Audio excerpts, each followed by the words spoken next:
Hello everyone, मैं प्रिया ठाकुर एक बार फिर से हाजिर हूँ आप सबके समक्ष एक नई कहानी के साथ। कुछ साल पहले मेरी एक सहेली सिर्फ 50 साल की उम्र पार की थी कि लगभग 8 दिनों बाद वह एक बीमारी से पीड़ित हो गई और उसकी जल्दी ही मृत्यु हो गई। ग्रुप में हमें एक शोक संदेश प्राप्त हुआ कि दुख की बात है कि वह हमारे साथ नहीं रही।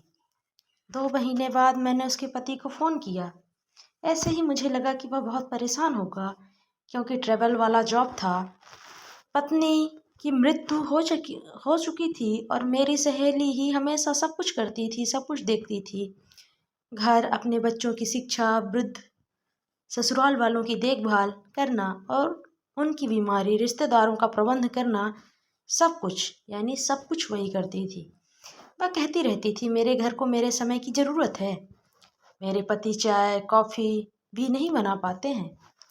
मेरे परिवार को मुझसे हर चीज़ के लिए ज़रूरत है, लेकिन कोई भी मेरे द्वारा किए गए प्रयासों की परवाह नहीं करता है और ना ही मेरी सराहना करता है।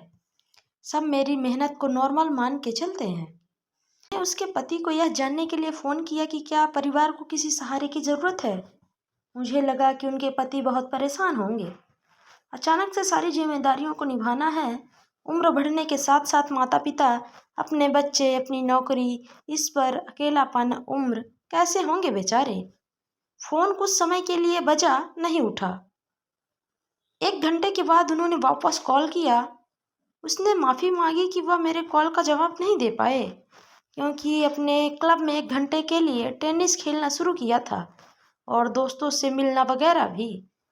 यह सुनिश्चित करने के लिए कि उनका समय ठीक से गुजर जाए, यहाँ तक कि उन्होंने पुणे में ट्रांसफ़र करवा लिया। इसीलिए अब ट्रैवल नहीं करना पड़ता। घर पर सब ठीक है? मैंने पूछा। उन्होंने जवाब दिया, एक रसोइया रख लिया है। थोड़ा और पेमेंट किया तो वह किराने का सामान और सब्जी फल वगैरह भी ले आ देता है।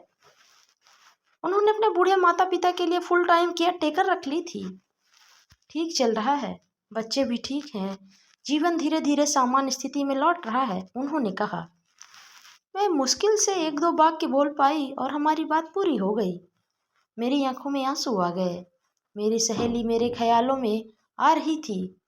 उसने अपनी सास की छोटी सी बीमारी के लिए हमारे स्कूल के पुनर्मिलन को छोड़ दिया था। वो अपनी भतीजी की शादी में नहीं गई क्योंकि उसको अपने घर में मरम्मत के काम में देखरेख करनी थी। वह कई मज़ेदार पार्टियों और फिल्मों से चूक गई थी क्योंकि उसके बच्चे की परीक्षा थी। उसे खाना बनाना था, उसे अपने पति की ज़रूरतों का ख्याल रखना था। उसने हमेशा कुछ प्रशंसा और कुछ पश्चाताप की तलाश की थी। उसने हमेशा कुछ प्रशंसा और कुछ पहचान की तलाश की थी जो उसे कभी नहीं मिली।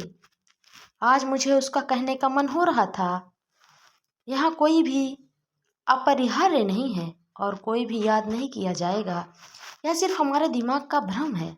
शायद यह सत्वाना है या यूँ कहें कि हमारे समझने का तरीका।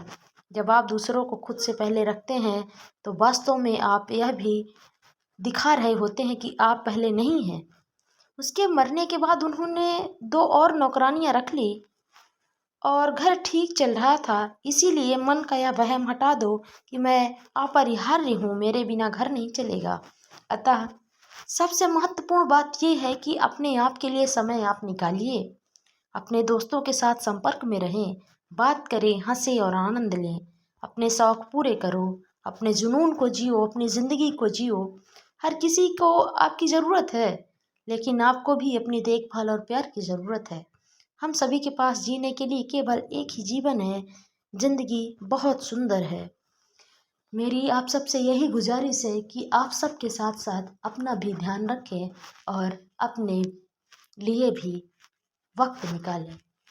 आपको हमारी आज की कहानी अगर थोड़ी सी भी अच्छी लगी हो तो चैनल को सब्सक्राइब करके बेल आइकन को प्रेस कर लें और वीडियो को लाइक, शेयर और कमेंट करना ना भूलें।